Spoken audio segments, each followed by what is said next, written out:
আসসালামু আলাইকুম, কেমন আছেন সকলে? আশা করছি সকলেই ভালো আছেন। আজকে রান্না করব দেশি মোরগের আলু দিয়ে ঝোল।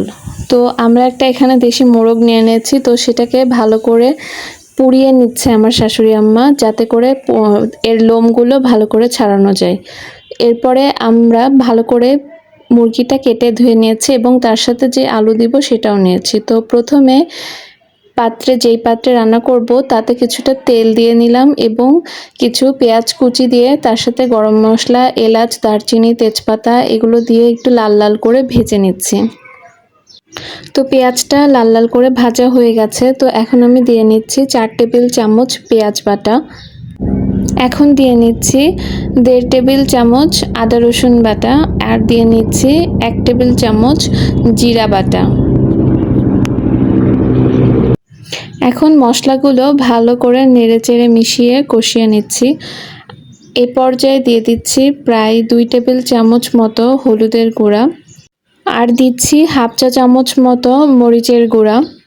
এখন দিচ্ছি 1.5 চা চামচ মতো লবণ, আপনারা আপনাদের স্বাদ অনুযায়ী লবণ দিবেন। তো এখন লবণ, হলুদ, মরিচ এবং বাটা মশলাগুলোকে ভালো করে নেড়েচেড়ে কিছুক্ষণ কষিয়ে নেব, যাতে করে মশলার তেলটা উঠে আসে সেই পর্যন্ত মশলাটা কষিয়ে নিচ্ছি।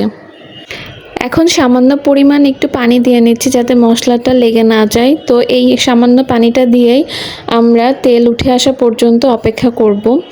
তো মশলাটা আমাদের কষানো হয়ে গেছে, দেখতেই পাচ্ছেন, এবং মশলাটাই তেলটা উঠে এসছে উপরে। তো এই পর্যায়ে আমি এখানে যে মুরগিগুলো কেটে রেখেছিলাম ধুয়ে, সেগুলো দিয়ে দিচ্ছি।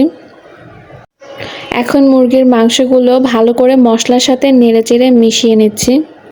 এখন আমি মুরগিটা ঢেকে রেখে দিলাম এবং ঢেকে ঢেকে মুরগিটাকে কষিয়ে নেব এবং ঢাকনা তুলে মাঝে মধ্যে নেড়ে দিব। এখন মুরগিটা আমার অনেকটাই কষানো হয়ে গেছে। তো এখন আমরা কেটে রাখা আলুগুলো দিয়ে দিচ্ছি। কেটে রাখা আলুগুলো দিয়ে আবারও ভালো করে নেড়েচেড়ে মশলাটা মিশিয়ে নিচ্ছি আলু এবং মুরগির সাথে। আলু দেওয়ার পরেও মুরগিটা কিছুক্ষণ আমরা কষিয়ে নিয়েছি। তো এখন পরিমাণ মতো পানি দিয়ে নিচ্ছি, যেই পরিমাণ মতো পানিটুকু দিলে প্রায় 1 থেকে 2 কাপ মতো। এই পানিতেই আমরা এখন মুরগিটাকে ভালো করে কুক করে নেব। এখন ঢাকনা দিয়ে মুরগিটাকে মাঝারি আঁচে ঢেকে ভালো করে কুক করে নেব এবং এখন আমরা দেখতে পাচ্ছি যে মুরগিটা ফুটে উঠেছে এবং অনেকটাই রান্নাটা হয়ে এসেছে। তো এই পর্যায়ে আমরা কিছুটা গরম মশলার গুঁড়া দিয়ে দিব। রান্নার শেষের দিকে গরম মশলার গুঁড়াটা দিয়ে দিলে মুরগি রান্নাতে অনেক সুন্দর একটা স্মেল আসবে। তো আমার রান্নাটা এখন প্রায় কমপ্লিট হয়ে গিয়েছে, দেখতেই পাচ্ছেন যে কতটা লোভনীয় হয়েছে চেহারাটা। তো আপনারাও এভাবে দেশি মোরগ আলু দিয়ে ঝোল করে রান্না করে দেখতে পারেন। আমার রান্নাটা আপনাদের কেমন লেগেছে অবশ্যই জানাবেন কমেন্ট করে।